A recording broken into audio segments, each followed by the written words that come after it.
Hey guys, it's JC Theater Yu-Gi-Oh here today, and I usually have some pretty janky deck profiles for you, but today I think takes the cake. I'm coming at you with a Summon Skull Archfiend deck. This is using a lot of the new support that came out in Fist of the Gadgets when it came to the different extra deck versions. Archfiend's Ascent, Archfiend's Call, Archfiend's Manifestation, as well as the ritual version of Summon Skull here. So I definitely think this deck is not very good at all. I tried my best to stay true to, I think, it being like an Archfiend deck and stuff like that, but this definitely isn't a meta or anything close. But definitely very fun, definitely interesting, and to be honest, I don't really play many level 6 focused decks, so let's just get into it, guys. This is my Summon Skull deck profile for you. So first off, I play just the 2 Summon Skull. He's a normal monster. You don't really want to see him too much, so I think the 2 normal monster ratio is pretty good in this deck in particular. Additionally, I play 3 Archfiend Heiress. Archfiend Heiress's effect is that when she is sent to the graveyard because of a card effect or being destroyed by battle, you can add an Archfiend card from your deck to your hand, except another copy of herself. So this is pretty good when it comes to just like sending her from your hand to the graveyard with a card effect or anything like that, or from your deck to the graveyard with Foolish Burial. It's one of the best search cards we got for the deck, so this is what we're working with here. Additionally, I have 2 copies of Archfiend Cavalry. This is definitely a card I kind of fought between 2 or 3 copies of, but I ended up settling for 2. I'm already running a 42 card deck. If you want, you can just add another copy of it. This card, if he is destroyed by a card effect and sent to the graveyard while on the field, you can target an Archfiend monster in your graveyard, accept a copy of himself, and special summon it, but it cannot attack that turn.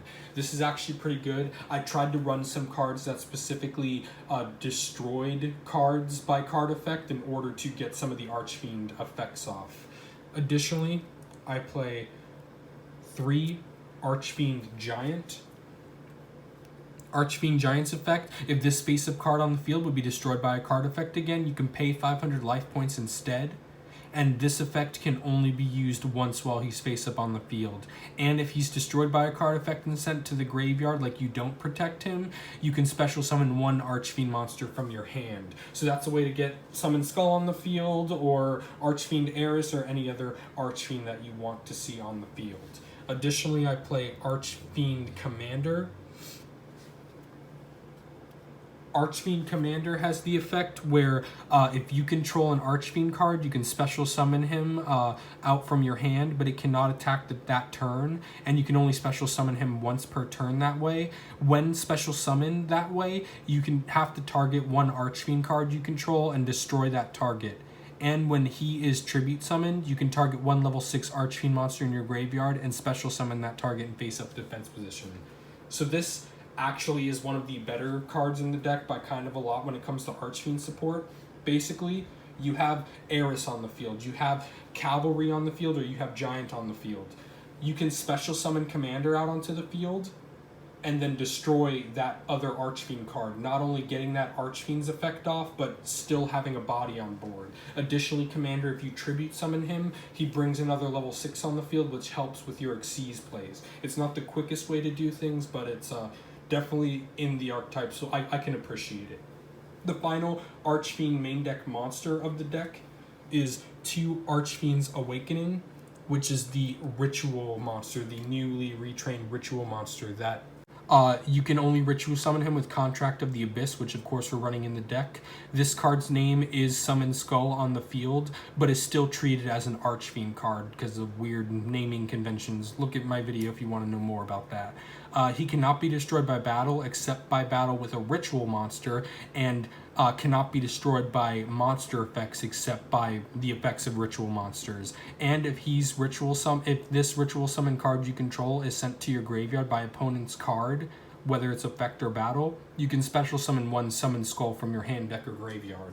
This last effect of special summoning out a Summon Skull to replace it is a common theme between this, the Xyz, the Synchro, and the Fusion, which is why I only run 2, because you can special summon it out from anywhere. It's just like a free body to replace it.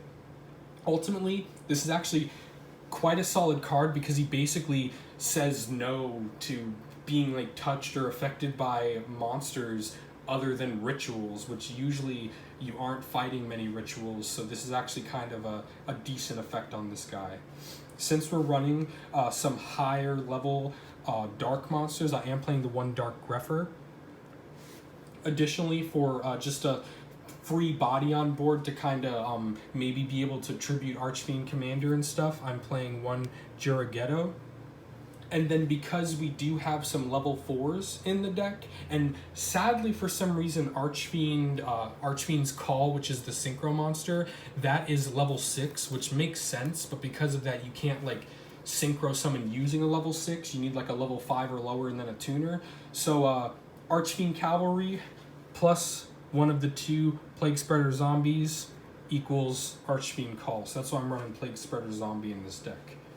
Now on to the Spell and Traps. First up, I play 3 Contract with the Abyss. This is to get out the Archfiend's Awakening, I believe it is, the ritual monster. They're all Archfiend something. I don't actually like the naming conventions, but that's neither here nor there. This is just basically the ritual card you have to play in the deck.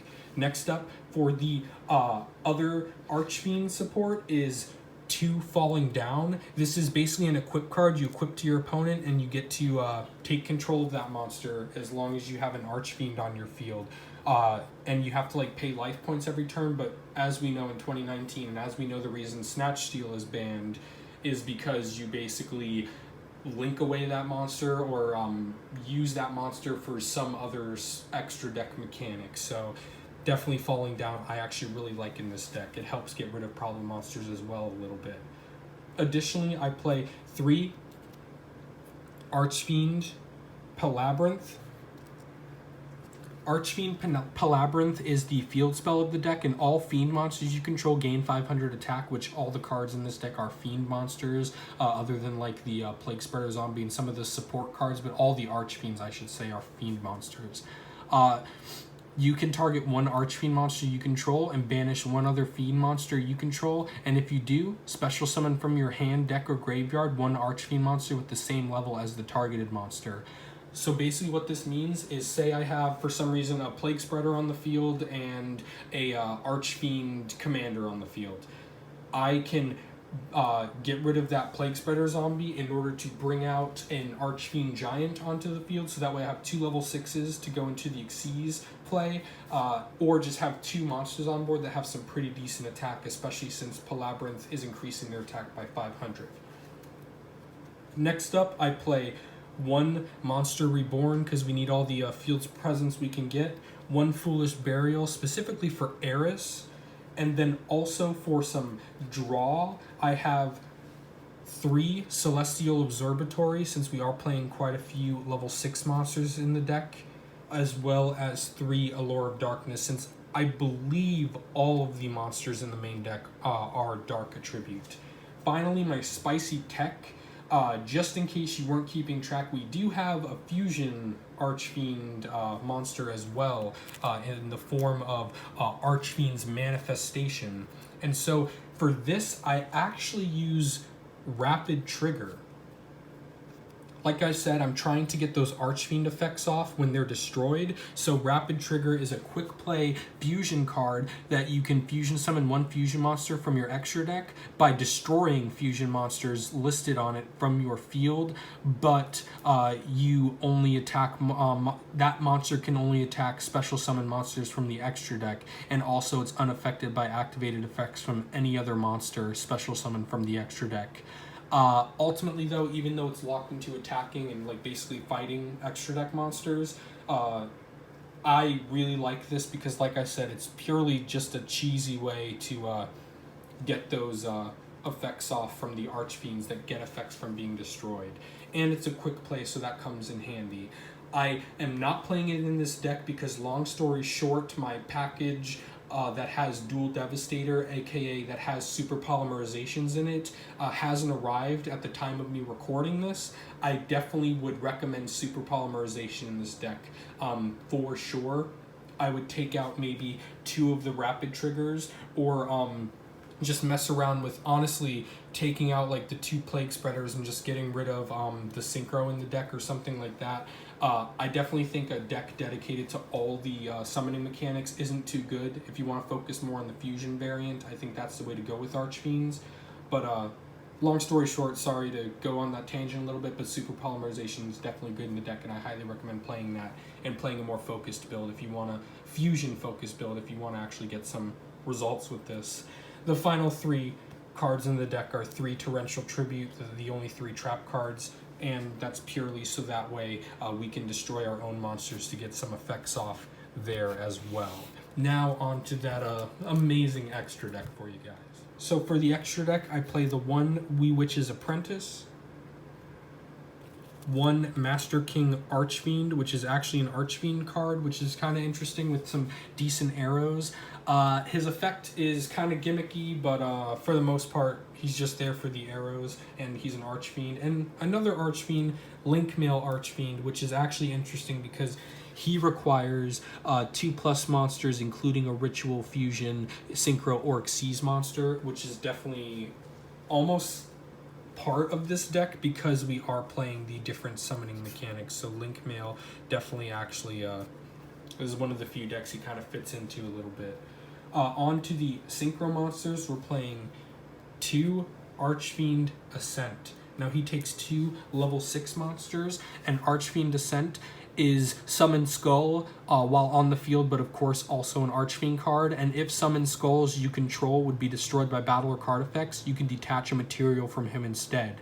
And if this Xyz summoned Archfiend Ascent is sent to the graveyard by opponent's card by battle or card effect, you can special summon a Summon Skull from your hand, field, or graveyard, just like the other ones. This one's good because since all your Archfiend versions of Summon Skull, all the different mechanic versions of him, are always treated as Summon Skull while on the field, he basically protects them all with his Detach effect. Next up, I play 2 of the Archfiend's Call, which is the Synchro monster. I think this one, like I mentioned before, is the most... the hardest to like organically integrate into an Archfiend deck by far, because the others are just, oh, you play level 6s or you play like dark monsters and stuff like that. So this is definitely the hardest to kind of get in there. But it takes 1 tuner and 1 plus non-tuner monsters, which is funny. I just said that it's hard to integrate, but it's actually the most generic as well. But he is also treated as Summon Skull while on the field and also an Archfiend, and your opponent cannot target any Summon Skull you control with card effects. And if his Synchro Summon self is sent to the graveyard by a card effect or battle by your opponent, you can bring out a Summon Skull from anywhere except banished. Like I said, he's pretty decent and his effect isn't bad. It's just I kind of just don't like the card, to be honest, but it's definitely nice getting him onto the field sometimes. And then also the final form of Summon Skull is the 3 copies of Archfiend's Manifestation. Like I said, definitely good to play Super Poly because it just takes Summon Skull, or any card that treats its name as Summon Skull, as well as a dark monster. So what he does is, again, he's treated as Summon Skull and an Archfiend, and all Summon Skull you control gain 500 attack. And if his Fusion Summon self is sent to the graveyard by your opponent's card or battle or anything like that, then you bring out another Summon Skull from your deck, hand or graveyard. Manifestation, the worst effect, but he's also like the easiest to bring out, especially in 2019 with Super Poly and everything like that. And the fact that his summoning with the fusion card in the deck, the what was it called, Rapid Trigger, like gets a lot of effects off, sometimes anyway, gets a lot of the Archfiend effects off, so you get benefit from bringing him out, as opposed to the other ones usually don't get much benefit other than the effects of the monsters themselves.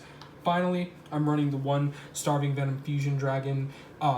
Again, Super Poly is definitely very good in this deck. I do have 5 other spots rather. This is only a 10 card extra deck because, to be honest, the rest of the extra decks, just like the Nightmare Phoenix, Nightmare Cerberus, Borreload, and Boral Savage. I mean, not Boral Savage, sorry, Boral Sword Dragon, which I was too lazy to take from my other decks, to be honest.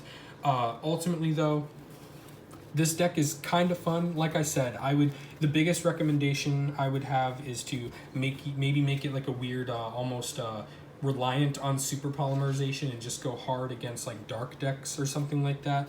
If you guys are interested in that variant, I'm just thinking off the top of my head, mainly in a vacuum, to be honest, about it being more fusion based, and maybe like the ritual and the fusion would be the best. And if you want to see that version, let me know in the comments down below.